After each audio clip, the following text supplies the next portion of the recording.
Bienvenidos a una nueva edición de Somos Libros, Seámoslo Siempre. Hoy tenemos un programa especial, como todas las semanas en verdad. Vamos a conversar con el autor español Marcos Giralt Torrente, autor de uno de los libros más importantes de los últimos años, Tiempo de Vida, un libro de verdad espectacular sobre la experiencia de la muerte de su padre. Además, le preguntaremos al también autor español Fernando Trujillo, famoso escritor de literatura juvenil de la saga La Biblia de los Caídos. Le preguntaremos cuál es su libro inolvidable. Mi nombre es José María Salazar Núñez. Quiero agradecer a Pinturas Majestad. Recuerda, Pinturas Majestad es bueno para ti. ¿Cómo es bueno para ti decir frente al espejo todas las mañanas: somos libros? Seámoslo siempre. Acompáñame, vamos. Bueno, seguimos aquí en Somos Libros, Seámoslo Siempre, en el marco de la Feria Internacional de Lima del Libro 2018, y vamos a conversar con Marcos Giralt Torrente. Ahora, ¿qué tal? ¿Cómo estás? Muy bien, muchas gracias. Ahora, cuando estaba pensando en esta entrevista, obviamente pensé en hablar de tu libro Tiempos de Vida, que es un libro que a mí me gustó muchísimo, un libro que marcó mucho, que ayudó a visibilizar la generación de escritores que había en España. Ahora que ha pasado un poco de tiempo, ¿cómo ves ese boom que fue el libro y lo que suscitó en tu país y fuera también? Bueno, eres muy generoso. Muchas gracias. Para mí Tiempo de Vida fue un libro fundamental en mi vida, no solo por ser el único libro que he escrito hasta ahora claramente autobiográfico y sobre una experiencia además tan vital y dura y formativa como es la muerte de un padre, sino también porque fue un libro feliz en el sentido de que fue muy bien recibido, recibió críticas espléndidas, el entusiasmo de muchísima gente, no solamente en España, sino también en países hermanos como en Perú, donde pues muchos amigos escritores lo celebraron, y algunos han tenido la generosidad incluso de decir que ha influido en libros posteriores sobre temáticas similares, ¿no? De manera que para mí ha sido un libro que solamente me ha traído felicidad, sí. Y el libro es, para los que no lo han leído, que serán muy pocos, pero es un libro sobre la relación con tu padre y sobre esta idea que está muy de la generación de ellos, de que a veces nos cuentan historias a medias, ¿no? Y la verdad siempre es un poco más ambigua y no realmente clara. Y eso es algo que me parece que se ve en toda tu generación, ¿no? Que digamos ha empezado a investigar todas estas cuestiones, y a partir de, digamos, de la realidad, de decir esto sucedió realmente, un poco va viendo cómo la realidad está llena de mentiras, ¿no? ¿Crees que eso es algo que parte un poco, que es algo generacional? Sí y no. Sí, bueno, no primero en el sentido de que yo creo que todas las generaciones lo han vivido, ¿no? Es decir, a todos cuando somos niños o jovencitos nos entregan el mapa de la realidad que nos dan nuestros padres, y es un mapa que nuestros padres nos dan para empezar, para que crezcamos felizmente en un mundo que siempre resulta injusto o que tiene abismos, ¿no? Y sin embargo son abismos que no conviene enseñar al niño cuando crece si naces en un entorno más o menos seguro, de clase media y demás, con lo cual te hacen un mapa de la realidad mucho más amable de lo que luego es, y en un momento determinado descubres tú que ese mapa no funciona e intentas crear tu propio mapa, ¿no? Que nunca completas porque el mapa de la realidad siempre es incompleto, ¿no? Pero digamos que la escritura o cualquier arte consiste precisamente en hacerte con tu propio mapa de la realidad. Y eso es así, y ha sido así siempre en todas las generaciones, ¿no? Ese mapa incompleto que te entregan tus padres, pues a veces te lo entregan con buenas intenciones, y otras veces para ocultar sus propios defectos, y otras veces con no tan buenas intenciones, ¿no? En qué medida eso suceda, pues te hace, digamos, querer emanciparte más violentamente o menos violentamente de tus padres, pero esa emancipación del padre o de la madre siempre es necesaria, porque uno, para ser un ser autónomo, necesita encontrar su propio camino, ¿no?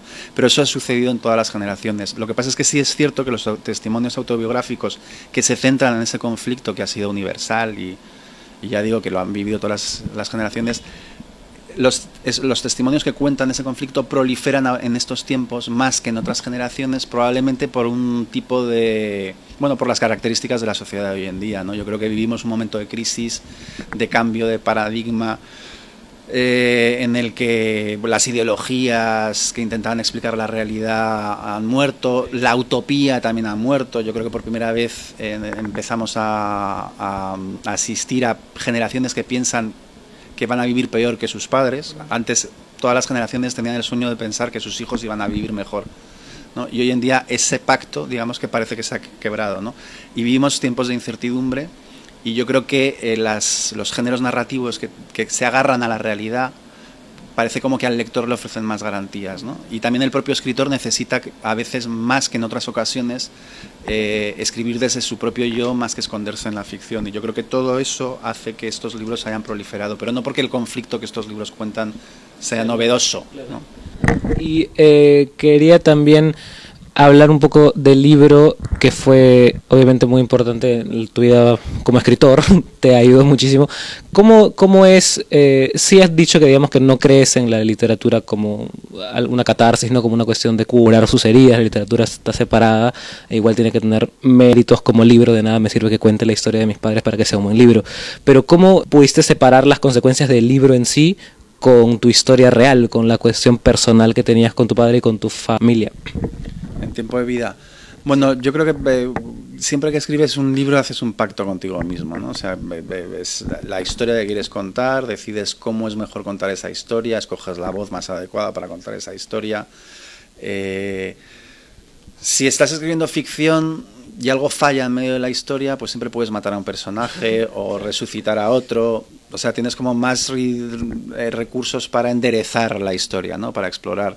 Cuando no estás escribiendo sobre ficción, sino sobre una historia real, no puedes matar a nadie que no se haya muerto de verdad, ni puedes resucitar a nadie, y tienes que ceñirte más a la propia historia, ¿no? Pero más allá de eso, casi el pacto que tienes que hacer, quiero decir, es un pacto, cada libro exige un pacto particular, pero el pacto existe, ¿no? Y en el libro de no ficción en general y en particular Tiempo de vida, porque ya que me preguntas por él, bueno, pues ese pacto básicamente consiste en que no puedes ocultar nada. Es decir, que tú no te puedes guarecer tras un burladero de una plaza de toros, ¿no? Que si vas a escribir sobre tu padre y a tu padre lo vas a desnudar o vas a contar tal y como tú lo veías, con sus defectos y sus virtudes, pues tú mismo debes hacer lo mismo contigo mismo, porque si no estarías jugando con las cartas marcadas y el resultado no sería, al final el lector lo notaría, y yo de eso me di cuenta muy pronto. Entonces la decisión era, o lo cuento o no lo cuento, pero si lo cuento lo tengo que contar con todas las consecuencias. Y una vez que decidí contarlo con todas sus consecuencias, he de decir que mi libertad fue casi como con cualquier otro libro, ¿no? O sea, conseguí distanciarme de mí mismo y de mi padre como de un personaje o como de unos personajes de ficción, ¿no? Quería también ver cómo ves ahora con la proliferación de las redes sociales y con un poco toda esta fragmentación que hay de los medios, de los libros. Quizá ahora hay una gran producción de libros, pero la gente lee cosas distintas, las redes sociales todo se fragmenta y está en círculos bien distintos. ¿Cómo ves eso y cómo afecta eso en la literatura en sí, no? Siempre me han molestado mucho los discursos catastrofistas, porque siempre pienso que son muy conservadores y que todas las generaciones han sentido de alguna manera que después de ellos se acababa el mundo, ¿no? Entonces no me gustaría pecar de lo mismo, pero sí es cierto que veo señales muy alarmantes de que a lo mejor el mundo se acaba. Quiero decir que, por un lado, vivimos bajo una dictadura de lo novedoso, que hace que cualquier cosa que salga al mercado sea engullida, y si no consigue respirar en la primera semana ya desaparece, y desaparece para siempre, porque además antes también existía la posibilidad de echar la mirada atrás y recuperar, ¿no? Cosas que habían pasado inadvertidas en su momento. Existía ese tiempo posible, ¿no? Hoy en día parece que es imposible, o sea, que lo que no encuentra su espacio en el minuto 1 ya no lo va a hallar jamás, porque además nadie se va a molestar después de un año, ni mucho menos de 15, ni menos aún de 50, en decir, bueno, a ver, este libro cómo era, cómo lo vamos a encuadrar. No, eso ha desaparecido, ¿no?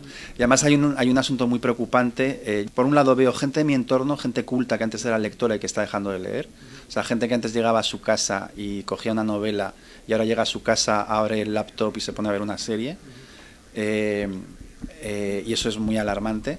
Y por otro lado, esto que se dice, sí, no, se lee más que nunca porque la gente está todo el rato conectada y está leyendo. Sí, pero está leyendo una lectura fragmentada, que además lo que hace es que te fragmenta, primero, atenta directamente contra tu capacidad de concentración.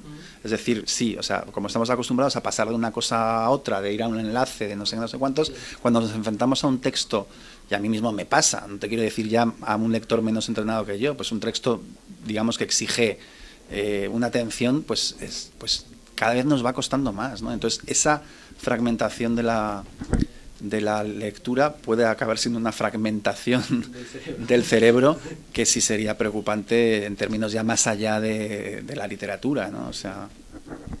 Muchísimas gracias. Aquí ya saben, el marco de la FIL con Marcos Giralt Torrente. ¿Somos libros? Seámoslo siempre. Gracias, muy amable. Seguimos aquí en Somos Libros, Seámoslo Siempre, y vamos a conversar con Fernando Trujillo, el autor español. Hola Fernando, ¿qué tal? ¿Cómo estás? Pues muy bien, gracias, encantado de estar aquí. Quería preguntarte por un libro que leíste que te marcó mucho quizá como escritor. Pues La Fundación de Isaac Asimov, esa trilogía me encantó, me dejó, como dices tú, marcado. ¿Por qué? Pues un poco por todo, me pareció original, no es una historia en la que se base en un protagonista único, por ejemplo, de hecho pasa mucho tiempo y van cambiando, y yo creo que hay un personaje que me gustó mucho, que se llama el Mulo, y además el final me parece espectacular, o sea, la forma en que cierra esa historia y todo encaja y todo tiene sentido, yo no lo vi venir, me sorprendió y me dejó una sensación que no olvidaré nunca, como has dicho tú, inolvidable. Muchísimas gracias y recuerden, ¿somos libros? Seámoslo siempre. Gracias Fernando, muy amable. A vosotros. Bueno, eso ha sido todo por hoy, muchísimas gracias a Marcos Giralt, muchísimas gracias a Fernando Trujillo.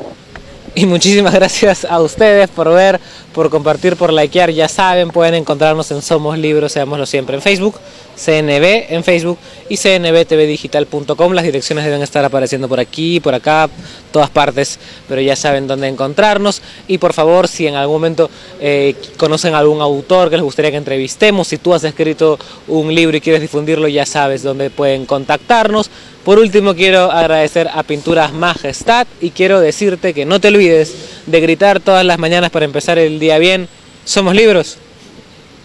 Seámoslo siempre. Chao.